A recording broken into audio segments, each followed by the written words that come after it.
l'écho, c'est clair, sur BFM Business. Fabrice Lundi reçoit les décodeurs de l'écho. Bon, il paraît que c'est la thérapie de choc, hein. Voilà, ce livre jaune du MEDEF, 1 million d'emplois. Oui, le slogan décliné sur les pins, sur en livre, là, on l'aura tout, évidemment. C'est le MEDEF qui présente ça ce matin. Le temps de l'hésitation, des tergiversations, des demi-mesures n'a plus lieu d'être, expliquait Pierre Gattaz. Alors, pêle-mêle, eh bien, peut-être la suppression ou l'assouplissement, l'optimisation de 2 jours fériés sur les 11 que compte la France. Assouplissement des 35 heures, assouplissement du SMIC, on en a parlé. On va continuer dans un instant, toujours avec Thibault Langsade, responsable du pôle entrepreneuriat du MEDEF, Stéphanie Lecoq de l'Institut supérieur du travail, Emmanuel Le Chip de BFM Business, et j'accueille Sophie Binet. Bonsoir. Bonsoir. Sophie Binet, membre du bureau confédéral de la CGT. Tiens, on va commencer avec vous, Sophie Binet, puisque vous venez de nous rejoindre. Est-ce que vous y voyez des mesures d'exception dans les mesures proposées par Pierre Gattaz et toute sa bande? Tout dépend comment on définit d'exception. Moi, j'y vois surtout de la provocation et le signe qu'on a vraiment en face de nous un patronat irresponsable alors qu'on traverse une crise extrêmement dure pour les salariés et les Français. Irresponsable pour 3 raisons. La première, c'est qu'on a eu il y a 2 semaines une réunion de négociation donc qui s'appelle la réunion sur l'agenda social, lors de laquelle on fixe un peu le planning des négociations pour l'année. Et donc, bien évidemment, aucune de ces propositions n'était sur la table à ce moment-là. Nous souhaitions négocier sur la question des chômeurs de longue durée, sur la question de l'égalité femmes-hommes, sur la question des jeunes. On a eu une fin de non-recevoir et donc le patronat s'est limité aux 2 négociations qui sont obligatoirement inscrites à l'agenda là sur cette année. Donc première chose, moi je commence à me demander si on a vraiment une organisation patronale en face de nous ou si on a une organisation politique, parce que pourquoi le poser maintenant et pas l'avoir débattu au moment où il y avait un cadre, dans le cadre paritaire avec les partenaires sociaux. La deuxième chose, c'est que bon, c'est vraiment du recyclage et le coût des 1 million d'emplois, on va y avoir le droit combien de fois? La première fois à laquelle on y a eu droit, c'était, si on remonte dans l'arbre généalogique des Gattaz, c'était Gattaz père, Yvon Gattaz, entre 81 et 86, qui nous avait déjà promis 470 000 créations d'emplois si on supprimait l'autorisation administrative de licenciement. Il a eu gain de cause, les 400 000 emplois, on les a jamais vus. La deuxième fois, mais je supprime probablement plein d'étapes entre-temps, puisque mon jeune âge fait que j'ai pas non plus le détail, mais la deuxième fois, c'était beaucoup plus récent, c'était le 25 octobre 2013, nous avons reçu une lettre du MEDEF nous expliquant qu'ils étaient prêts à créer 1 million d'emplois si il y avait une baisse de ce qu'ils appellent le coût du travail, de la fiscalité et de la dépense publique. Le gouvernement a donné suite à ces demandes, on a eu le pacte de responsabilité, depuis aucun emploi. Et puis troisième raison pour laquelle le MEDEF est irresponsable et fait de la provocation, c'est qu'aujourd'hui, cette annonce, ce livre jaune, pourquoi est-ce qu'ils font ça? Pour faire diversion par rapport au pacte de responsabilité. Il y a 41 milliards d'euros qui ont été mis sur la table. Aujourd'hui, il y a un seul accord de branche qui a été signé et dans cet accord, il y a 0 création d'emplois. De qui se moque-t-on? Quelle est la mesure qui vous choque le plus? S'il y a une mesure qui vous choque, hein. C'est un ensemble, mais bon, la question du temps de travail et des 35 heures, je suis désolée, je crois que vous en avez déjà parlé tout à l'heure, mais aujourd'hui, les salariés, ils travaillent pas 35 heures, ils travaillent en moyenne 39h30. Donc il y en a plein d'un côté qui aimeraient bien travailler à 35 heures, les femmes qui sont maintenues sur des temps partiels subis, et donc pour lesquels, encore une fois, le patronat ne fait rien. D'autres qui travaillent largement plus que 35 heures, puisque les 35 heures ont été assouplies à de multiples reprises. Et ensuite, les 35 heures, on sait très bien qu'elles ont été un levier de création d'emplois, des centaines de milliers de créations d'emplois. Donc arrêtons de raconter n'importe quoi sur les 35 heures. Et enfin, les 35 heures, ça a permis, ça a été dit d'ailleurs, d'augmenter la productivité horaire du travail en France. La France est d'ailleurs championne dans ce domaine-là. Alors j'ai eu pas mal de remarques, je lirai tout à l'heure sur Twitter à propos des 35 heures. Thibault Langsade, à entendre Sophie Binet de la CGT, vous mettez en cause, vous mettez en péril le dialogue social, c'est-à-dire vous êtes autour d'une table, vous cachez vos mesures et elles apparaissent dans la presse 1 mois plus tard. Non, surtout on essaye de moderniser le dialogue social et on essaye de faire des propositions. Donc ce qui a été dit, on mélange un peu des pommes et des poires, notamment sur la généalogie, parce que là, on mélange un peu tout. D'abord, ce qui est important, c'est qu'au moment où nous avons parlé du million d'emplois, maintenant on est en train de le tangéifier. Et compte tenu du fait que c'est un travail lourd, qui a été porté par les fédérations professionnelles, ça a nécessité un travail au-delà du simple slogan, au-delà du simple pins. Donc, et aujourd'hui, pacte de responsabilité. Attendez, vous mélangez des pommes et des poires. C'est pour ça que, laissez-moi juste m'exprimer. Là-dessus, on a un document maintenant qui tangéifie le million d'emplois de façon extrêmement certaine, fédération par fédération, secteur par secteur. Maintenant, vous mettez ça sur le terrain du pacte de responsabilité. 40 milliards, c'est 2 points de PIB, c'est 10 fois le RSA. Alors, Thibault Lambert, juste le pacte de responsabilité. Pas trop long, je voudrais juste quand même que vous compreniez une chose, c'est que le pacte de responsabilité, il a été annoncé en grande pompe par le président de la République, dont les conclusions et le vote a eu lieu en juillet dernier. Nous avons, sans attendre d'ailleurs, il y a eu un relevé de conclusions en place un relevé de conclusions, mais nous n'avions pas les bases. On ne savait pas sur quelle base qu'il fallait négocier sur le pacte de responsabilité et de voir à quelle sauce exactement on allait s'orienter pour les entreprises.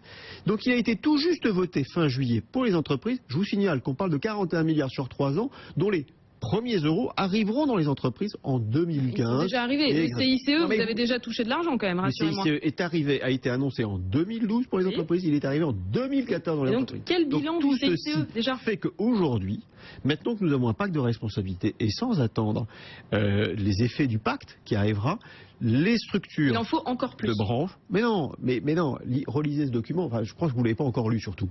Tout à fait, je l'ai lu avec attention. Maintenant, les branches professionnelles qui sont réunies, les 40, négocient à leur rythme et probablement objectiveront sur des populations très éloignées de l'emploi, notamment des jeunes et des seniors, de la création. Par exemple, le 25 octobre, dans votre courrier, vous nous dites qu'on crée 1 million d'emplois si vous nous donnez de l'argent. L'argent arrive, le million d'emplois n'est pas là, et vous nous ressortez un livre avec encore des nouvelles mesures. S'il vous plaît, je voudrais qu'on rentre pas trop dans le détail parce que je pense que aucune des mesures, vous allez être d'accord, ni la CGT, ni vous le MEDEF, mais simplement, moi, je me pose une question, c'est dans tout ça, quel est l'avenir du dialogue social? Parce que on sent une espèce de rupture et à un moment, il va bien falloir vous retrouver autour de la table. Il va y avoir la CGT, les discussions ont toujours été un peu compliquées quand même, notamment autour des tables de discussion. Ce qui était un peu dommage, c'est qu'en juillet dernier, même si c'était une grande messe qu'il faut revoir, parce que je pense que ces modes de rassemblement sont un peu dépassés. Ça, je pense qu'on sera peut-être d'accord sur ce point.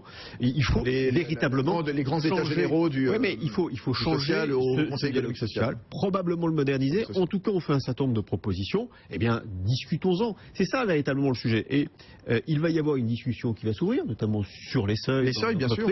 Eh bien, là-dessus, on aura des propositions. Par exemple, hier soir, il y avait une réunion bilatérale qui était prévue entre la CFTC et le MEDEF, justement sur les seuils, en vue de la négociation du mois d'octobre. Et la CFTC n'est pas venue à claquer la porte, mécontente justement de ces mesures. Alors, moi, la question que je pose, c'est quel avenir pour le dialogue social? C'est qu'à un moment, il faut être responsable, il faut être sérieux, et on se met autour de table, accessoirement à huis clos et pas forcément sur des débats, et que là-dessus, les choses pourront progresser. Mais à partir du moment où on fait un certain nombre de propositions et qu'on est dans les jeux de posture, de déclarations assassines... Qui est dans la posture, je suis désolée. Sophie Binet de la CGT. Le pacte de responsabilité, où en sont les négociations? Moi, je veux savoir où sont les emplois du pacte de responsabilité. Il y a un accord pour l'instant signé dans la chimie. Cet accord, je l'ai regardé. Les créations d'emplois prévues, c'est exactement les mêmes que celles qu'il y a eu en 2013. C'est-à-dire, on ne remplace même pas tous ceux qui partent en retraite. Oui, sauf qu'il y a de l'argent en plus, quand même. Donc là, l'idée, c'était... La logique du pacte de responsabilité, c'était pas de l'argent contre des emplois. Bah quand même, on a dit que ça allait créer des emplois. Non, pas du tout. C'est pas cette mécanique-là.